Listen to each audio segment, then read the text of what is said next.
What's up mga ka-Big Bites? Magnolia kakabahan dahil sa balitang ito. Pero bago ka sana magpatuloy sa panunood ay huwag mong kalimutang mag-subscribe sa aking YouTube channel. Ngayong linggo ay mangyayari na ang pinakahinihintay nating lahat, dahil maghaharap na ang dalawang mortal na magkalaban. Gaganapin na nga ang Manila Clasico, salpukan sa pagitan ng Barangay Ginebra at Magnolia Hotshots.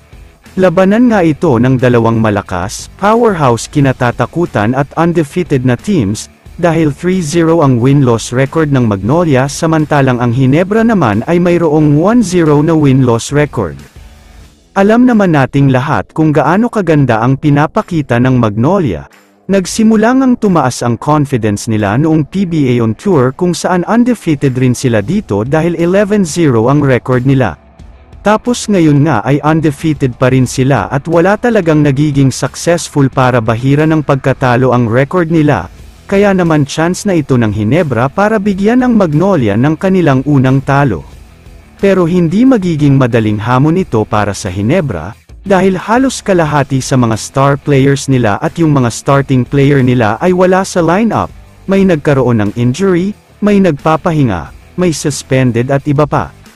Kaya naman medyo hindi talaga madali ang season na ito para sa Ginebra dahil kailangan nilang gumawa ng paraan para kahit papano ay manalo pa din sila kahit kulang-kulang ang mga players na nasa lineup nila ngayon. Pero ayon sa kampo ng Magnolia, kahit nga ganito daw ang nangyayari ngayon sa Ginebra ay hindi pa rin dapat sila maliitin, dahil sobrang magaling at malakas pa rin naman daw ang mga natitirang players. Capable o may kakayahan nga daw ang mga ito na talunin kahit na ano pang team, lalo pat may dalawang bagong reinforcement sila ngayon. Ito nga ay walang iba kundi sina Maverick Ahanmisi at Tony Bishop.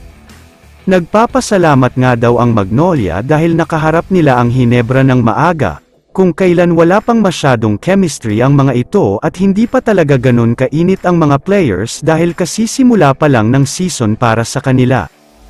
Pero ang nakakakaba at nakakatakot daw para sa Ginebra ay kapag tumagal-tagal na, kapag nakuha na ang chemistry at kapag bumalik na ang mga star players, ito na daw talaga ang panahon na dapat na silang katakutan ng ibang mga teams.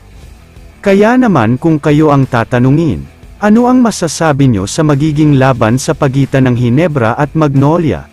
I-comment mo naman ang opinion mo tungkol sa tanong na ito. Dito na muna nagtatapos ang video na ito.